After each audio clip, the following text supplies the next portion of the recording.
Hey, good afternoon to you. It is now 3:06 News Talk 105.9 WMAL, where we're making sense of the news. Coming up this hour, Congressman Andy Biggs will join us at 3:30. We're going to talk to him about Facebook boss Mark Zuckerberg now admitting, yeah, they screwed up big time. They zucked up. We'll discuss that. And also, we'll talk about this hearing yesterday on the events of July 13th, the attempted assassination of President Trump, and what we learned yesterday at a very important hearing hosted by the Heritage Foundation. Congressman Biggs is ahead. Aaron Sabarium from the Washington Free Beacon joins us at 4:30. He'll talk to us about one of the nation's leading race hustlers is actually a theft of minority scholarship.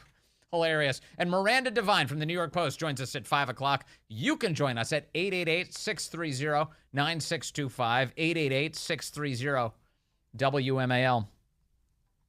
If we go all the way back to 2004, now 2 decades ago, there was a fellow by the name of John Kerry running for president of the United States. He was the Democrats' nominee. And Kerry, well, he was a doozy. But if you remember some of the successful attacks on him that stopped his candidacy from becoming a presidency, they included the fact that he was do you remember this? A flip-flopper. He flip-flopped all over the place like a fish that just landed on the deck of your boat. Flip, flip, flop, flop. In fact, people would hold up flip-flops, or as they call them in Hawaii, slippas.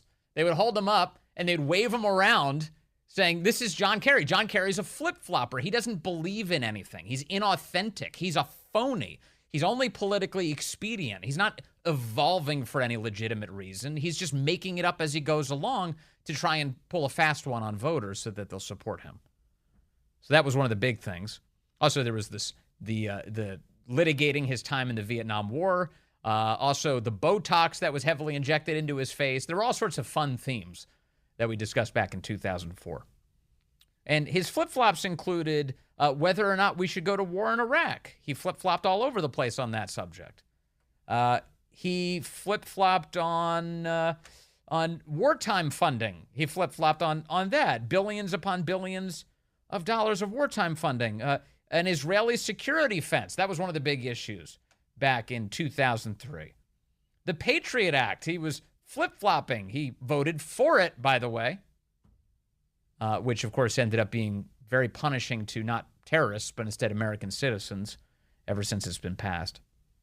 He flip-flopped on the death penalty for terrorists. I'm quoting now, by the way, from a CBS News article back in 2004, back when they would cover a Democrat, quote, flip-flopping all over the place.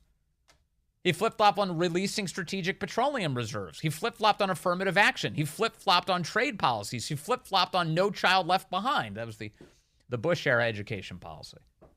So he was all over the place, and we had a media who dared to tell us about it back then. And now we have Kamala Harris. Kamala Harris is the nominee of the Democrat Party. She was not elected to that role. She was appointed to that role. They pulled a switcheroo on the whole country, and in particular on the voters of the Democrat primary. And they said, here's your candidate now. Deal with it. And, of course, so many Democrats, especially in the leadership levels, the kinds of people who go to the conventions, they very obediently complied. And they cheer like seals, clapping. They're so excited. They're so joyful that they have Kamala Harris. Because when you think Kamala Harris, you think joy. She brings so much joy to every room she walks in. And that's what they had at the convention. This facade of joy around her. But absent from the convention was a policy conversation. There was nothing about that. In fact, the entire convention was spent predominantly focused on attacking Donald Trump and giving us nothing by way of policy whatsoever. Nothing. Sort of generic gestures to, I'm going to make the country so much better. Day one, everything's going to be better. Prices are going to come down, etc. Really? Because you're vice president of the United States now. As the Trump campaign has pointed out, you have had a day one already. That was 3.5 years ago. So it's a scam when you say day one is when you are inaugurated as president in January of 2025. Total scam. And Kamala Harris's positions are once again flip-flopping. And to the extent that any of us can cobble together what her positions are, You may have been listening to Dan Bongino here in the last hour. He was highlighting this detail and laughing heartily at it, belly laughing at it, and I agree with that Kamala Harris is now saying we need to build the wall. The lady who Biden put in charge of solving the border crisis has, at this very late date, presented a solution that she thinks no one else has ever thought of. What if we had, bear with me now, a wall, she says. A wall. Build that wall. Axios headline today. Harris flip-flops, to their credit, they point this out. Harris flip-flops on building the border wall. They say if she's elected president, Kamala Harris pledges to spend hundreds of millions of dollars. Well, that's not enough. Hundreds of millions. Hundreds of millions. Trump asked for, what did he ask for originally for the wall? It was like $5-6 billion. That was the original price tag on that. That was many years ago before Bidenflation. Hundreds of millions is not going to do the trick. Let me just instantly point that out. But she plans on spending hundreds of millions of dollars on the wall along the southern border, a project she once opposed and called un-American during the Trump administration. Un-American to protect your border. It's the latest example of Harris flip-flopping on her past liberal positions, such as supporting Medicare for all, that would be the death of private health insurance, and banning fracking, proposals that aides now say she's against. Have you noticed who said she's against? Aides. Aides have said she is against. Who has not said this? Kamala Harris has not said that she has changed her positions. Her handlers have said this, but Kamala Harris, nowhere to be found. Nowhere to be found. She claimed at the beginning of this month that she's going to be scheduling an interview before the end of this month. Scheduling an interview. In fact, in Politico today, they said that the promise she made was to schedule the interview, not to fulfill it. So they're giving her wiggle room today in Politico to say, well, the 31st is coming up, a couple days. Maybe she'll schedule it, and who knows when the actual interview will take place. But as long as she schedules the interview, she'll have upheld her promise to do one. It's a joke, a complete joke. In a republic, the voters are owed a fulsome debate around what you actually believe and whether you'll be effective at exercising that vision. Kamala Harris is refusing to provide that forum because, one, she's terrible at it, and two, and perhaps more importantly, she doesn't really care what you think. She doesn't care. This is not about appealing to you. The fact that she has to leaves a bad taste in her mouth. She doesn't even like the fact that you are involved in this process. How dare you? At this point in her life, everything about her career has been gifted to her. She has failed up routinely throughout her career. The latest example has been the last few years. She wasn't even going to make it anywhere near the Democrat primary's top fold. California, her home state, was rejecting her so profoundly in all of the polls that she didn't even make it to the California primary. She had to get out of the race. And she hitches her wagon to the operation around Joe Biden that's predicated on preventing the voters from having a robust understanding of what the hell's going on, including about Biden's own family, the way that they're making money. They say any conversation that would enlighten you to their family corruption is actually Russian disinformation. They shut down all of the means of communication around that issue. They pull the wool over the eyes of the American voters and, of course, in that way, and in so many others, rig the election. So Kamala Harris becomes vice president of the United States. She never runs in this primary. She's merely gifted the nomination just a couple of short weeks ago. And she's like, an interview? Maybe. Maybe we'll schedule one. But the last thing she wants to do is talk to you or take you seriously or treat you like an adult. So here she is now saying, a wall? That's what you want? Okay, fine. I support a wall. Or that's what her aides are saying, at least. She supports a wall. Oh, and she doesn't support Medicare for all anymore. Oh, and she doesn't support banning fracking anymore. She's changing her position on that. Here's another one for you today. Our friend Amber Duke points this out. That Kamala Harris's campaign is now claiming she doesn't support an electric vehicle mandate either. An EV mandate. This is one of the fantasies of the left, is to destroy your internal combustion engine.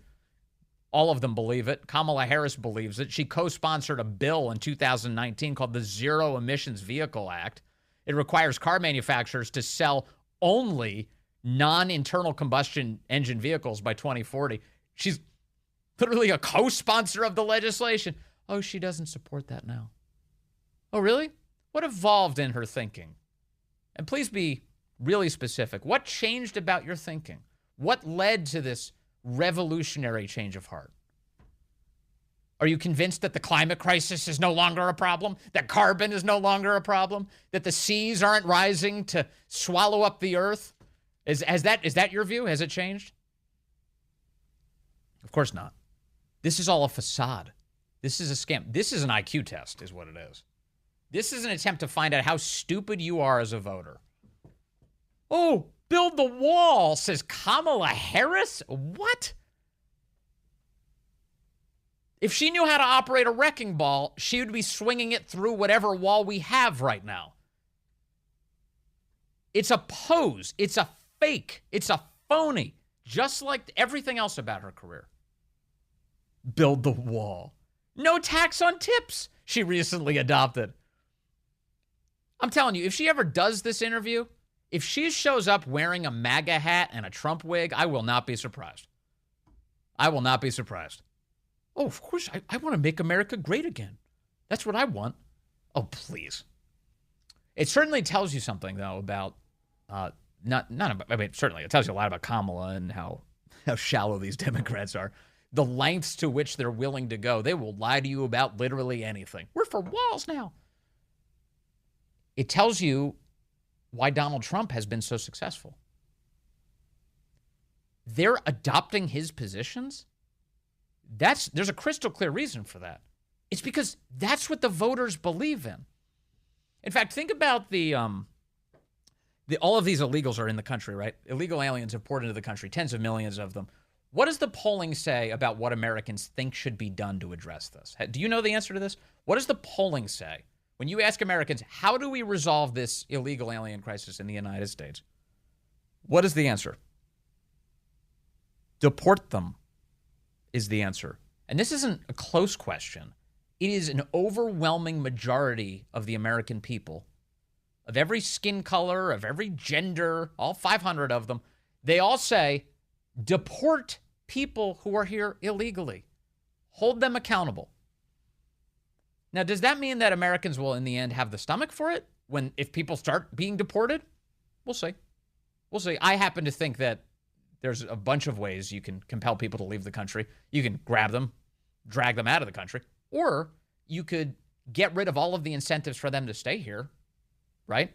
Like have E-Verify nationwide, have all sorts of make it inhospitable to be an illegal alien in the United States, such that you're like, well, maybe I should go somewhere else if I'd like to generate a livelihood, leech off a system. I should go pick some other country that'll actually allow me to do that. That's a good way to approach this. It's a multivariate way to approach it. You approach it a whole bunch of different directions, a lot of different fronts, including deportation.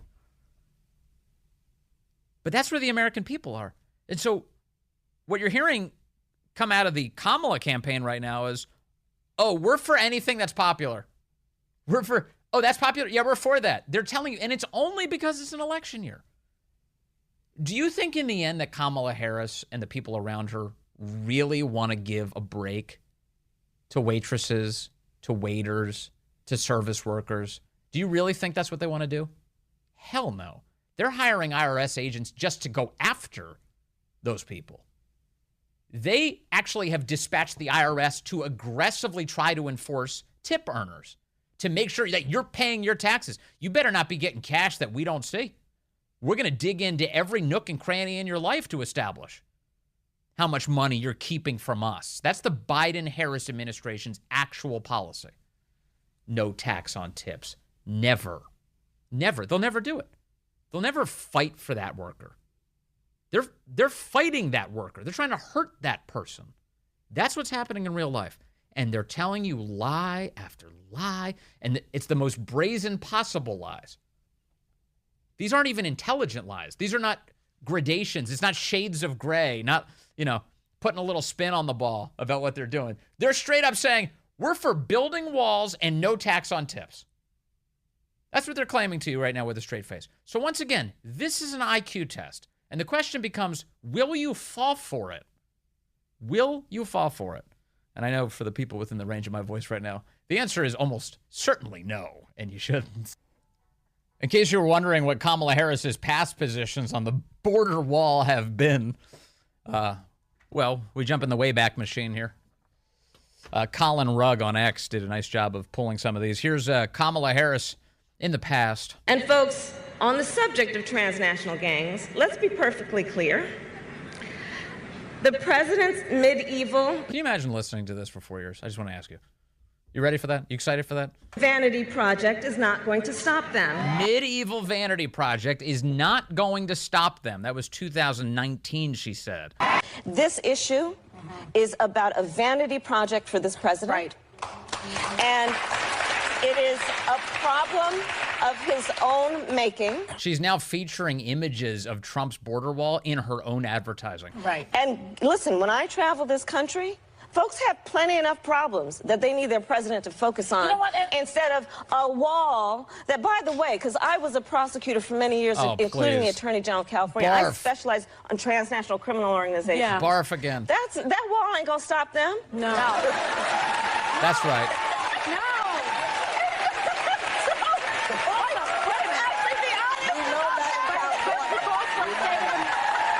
Was that The View? It sounds like The View. Yeah, so there you go. That's Kamala Harris. The wall ain't going to stop them. Here she is in 2020 on CNN. Let me be very clear. I'm not going to vote for a wall under any circumstances, and I do support border security, and if we want to talk about that, let's do that. I'll just say whatever they tell me to say. That's who I am. That's what I do. To paraphrase our buddy Chris Plant. All right. Hey, coming up, Congressman Andy Biggs will be here. He'll talk to us about the truth that Mark Zuckerberg is now telling. Yeah, he meddled in the election. Mea culpa, I admit it. I meddled. Also, we'll talk to him about what happened on July 13th. How did someone shoot President Trump in the head? The answers that we got in a big hearing yesterday. I have Andy Biggs next. Hey, good afternoon to you. 3:35 here, News Talk 105.9 WMAL, where we are making sense of the news. Coming up, Aaron Sabarium from the Washington Free Beacon is here to talk about how one lefty race writer, she stole all of her work, or at least some meaningful percentage of it, from minorities. It's totally believable. And really funny. Aaron will join us at 4:30. And then at 5 o'clock, Miranda Devine is here from the New York Post as Mark Zuckerberg is admitting, yes, the Biden administration pressured Facebook to censor you and to censor the 2020 election. That's all ahead. You can join us 888-630-9625, 888-630-WMAL.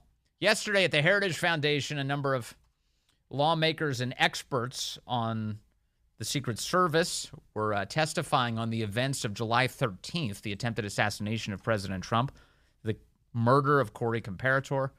Here is Congressman Corey Mills raising some very serious questions yesterday about how quickly the Biden administration scrubbed the crime scene.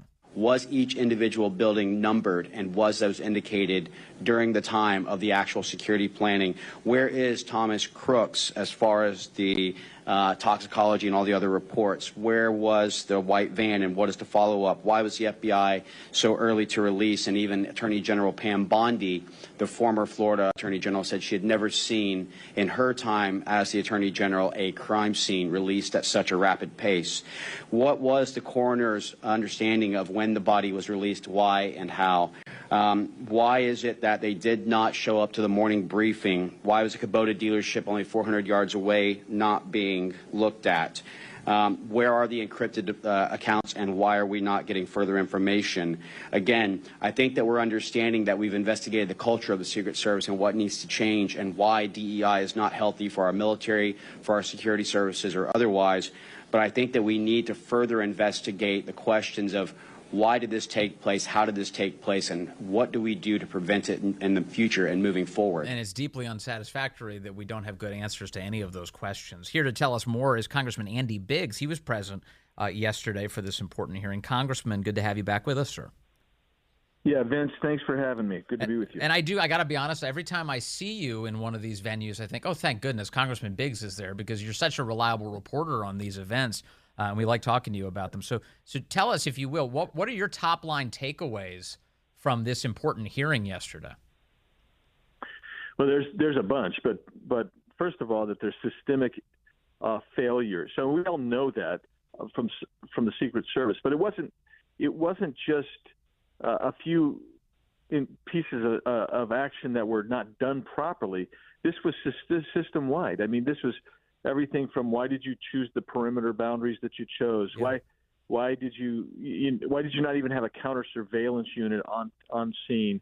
Why did the Secret Service not show up at the briefing at 9 a.m. in the morning of?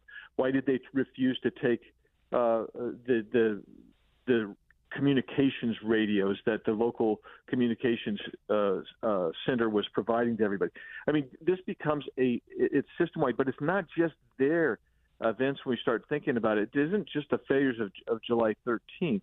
It is also a kind of an overarching DEI initiative that was put in place under the Biden administration with former Director Cheadle. And their deal was to DEI is it. I mean, and now Homeland Security, they're talking about DEI. So the overarching is that there was a cultural problem within Secret Service, but moreover, there's system-wide lack of preparedness. And it's so great that you look at it and you say there were so many failures here. Was this willful negligence? Was it actual intentional? Was there some kind of bias going on? And we have to get to that too, because it's part of the whole thing why we don't trust our institutions in America anymore. Exactly right. And this is why so many people walk away from this and they go, how could this be an accident? That this cascading series of failures is just too insane. And so the best case scenario, it seems at this moment, unfortunately, is we're dealing with a shockingly incompetent agency who is tasked with some of the most important security jobs on the entire planet and are incapable of doing that with any efficiency. Right, exactly. And so it's a $3 billion agency, right? And they've got their mission is distracted, right? So they're now checking on counterfeit money. Now, that's not where they are. They're not police investigators. They are protectors. They are to protect some of the most threatened individuals in the world. I mean, Donald Trump. Who's more threatened in the world than Donald Trump? Perhaps the Pope. But other than that, is Donald Trump's going to be like number one on everybody's hit list, whether it's from foreign adversaries, domestic. And when you are paring down and going on the cheap, and you're actually bringing in agencies that are not trained for protective detail, you've got a major problem. And so when we started hearing that, I mean, obviously we knew much of that, but it was expanded on by you've got Ben Schaefer, who was on the scene. He was on the scene as a counter sniper. Then you get Dan Bongino, former Secret Service, yes, and Eric Prince, who's a security expert. I mean, you begin looking and you say there are so many major problems because they're distracted, Vince. They're not mission focused. So there's also part of the hearing yesterday I mentioned at the outset was the fact that the shooter, Thomas Crooks, his body was cremated very rapidly. And as I understand it, before an official autopsy can be done on it. Like, clearly we seem to know the cause of death, which is a sniper who shot him in the head. But what's the rush to destroy the evidence from the crime scene? Yeah, that's really problematic.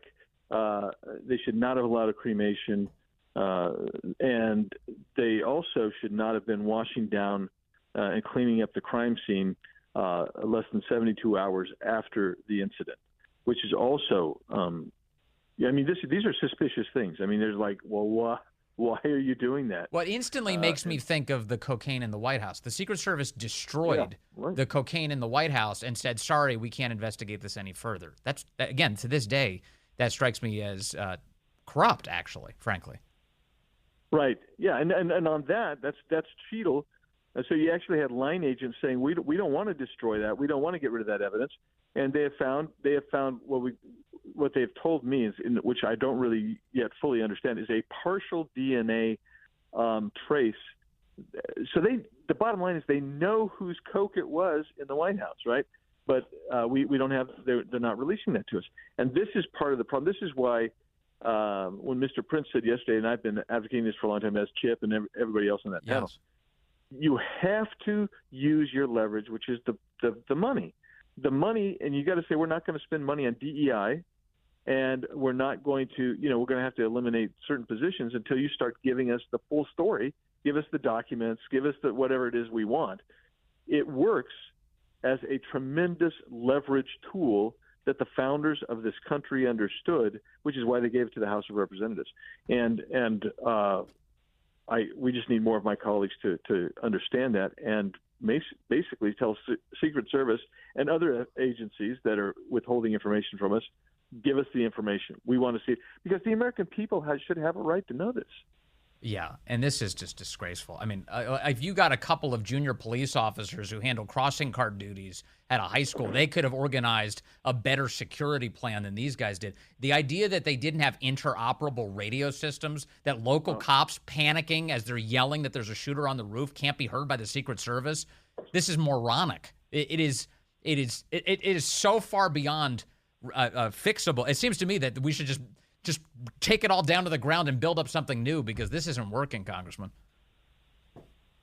Well, there's those who've suggested that, and I mean, don't forget, the snipers were their backup plan if they had a failure, which they did have a failure on what the communications was, to go to texting. Yeah. Now, the sniper who testified, Ben Schaefer, the two technical guys on the committee who are both snipers, Eli Crane and Corey Mills, they all said, if you're texting, your eye is off the glass. You cannot keep focus on where you need to be focused when you're looking down and when you're sending pictures and having to receive pictures by text. It is absolutely, I mean.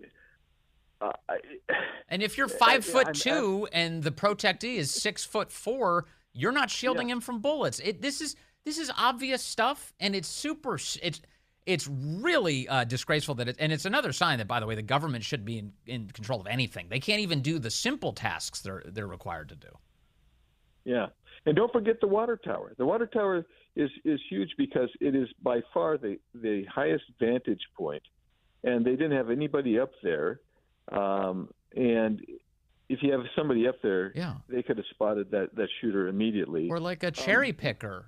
How many times have you gone to an event where they just have a lift and they just put somebody up in it, Yeah. Well, I mean, lots of times. And we got into this, the security hold business. Why didn't they issue a security hold? I mean, if you've ever been with a president or vice president or something like that, it is not an unusual thing.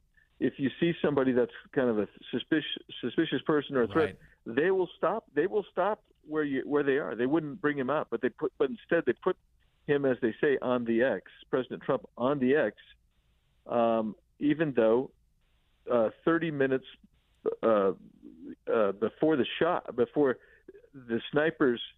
counter sniper receives information, they'd already identified the guy and they were trying to get that information around, but nobody was confronting the guy. Just so many failures. I mean, here's a 20-year-old kid. He's got the explosives in the car, but they can't find any kind of internet technological footprint. How this 20-year-old kid, was able to create sophisticated explosives in the car. I'm worrying about that story because it feels an awful lot like the Vegas shooting. Like, this is going to go the way of the Vegas shooting. We're not going to know anything about him. We won't know his motivations. Everyone, all of a sudden, all the government entities tasked with investigating it, they're just like, well, this is a dead end. We're not going to ever find out. Oh well. These are some of the most consequential moments in American history, and I'm very dissatisfied with the answers we've been getting out of our government. which is a lack of answers. That's exactly right, which is why one of the reasons that we decided to run our forum yesterday is bring in some experts, including a government expert who's, Ben Schaefer. It takes guts. I mean, he's an active law enforcement guy, but he came out because he had to get out and explain, there were things that the Secret Service was supposed to do, didn't do. And it gets back to, the premise which is, how do you trust your government when your government, they lie to you all the time about all kinds of things. I know. Which is why, as you pointed out early in this conversation, so we take the best case scenario, which is that this is a series of cascading failures. The worst case scenario is something intentional was involved here on the part of taxpayer-funded resources, which is an awful thing to even contemplate. But of course, so many people are doing that, given what they've seen here. And the reason it's so awful is because what it means for the future of our country. That is a deeply destabilizing conclusion if we get there. And God willing, we won't. But, man, this cannot happen, can it, Congressman?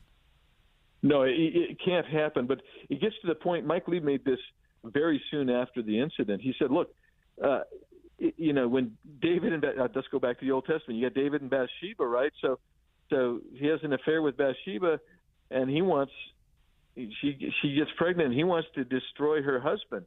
So he has him sent to the hottest spot of the battle that's going on in their war, and he wants him killed.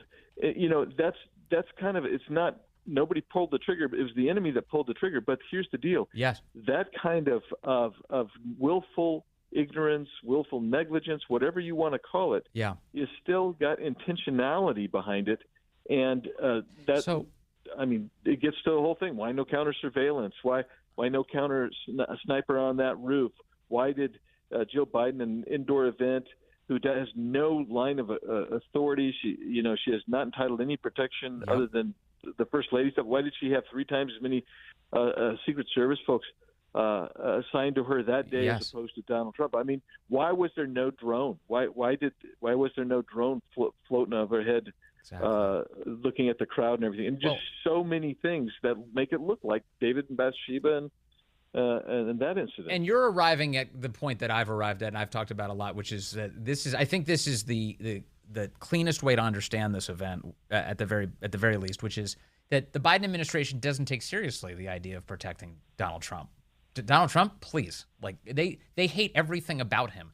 And the fact that they have to even give him a security detail probably disgusts them, but they have to by virtue of the fact that he's a former president. But if you're looking for evidence that they use the Secret Service in political ways, it's their treatment of RFK Jr. They refused to give RFK Secret Service protection because they didn't want to dignify his campaign as real. They didn't want to, and they saw it not as a means of protecting a candidate for public office. They saw it as a gift that's only given to people that we should legitimately consider as a political candidate, and they didn't want to do that for their opponent.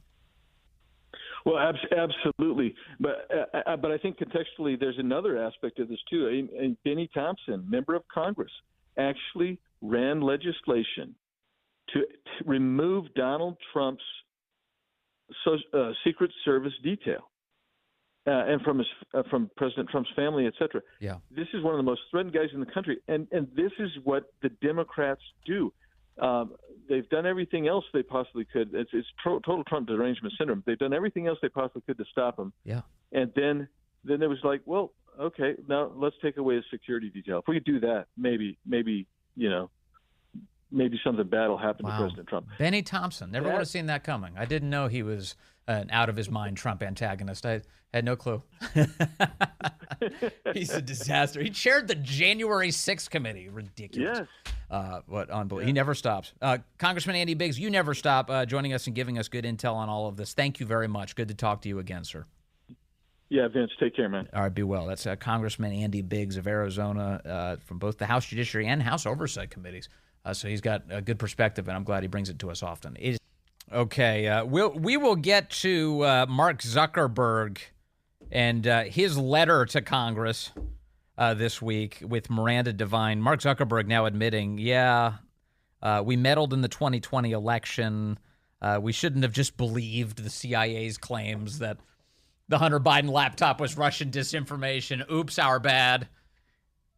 And he also says that he's not going to spend any more money on influencing the election. No more Zuckerbucks. He's learned his lesson, he claims. He's making all sorts of big declarations in this letter.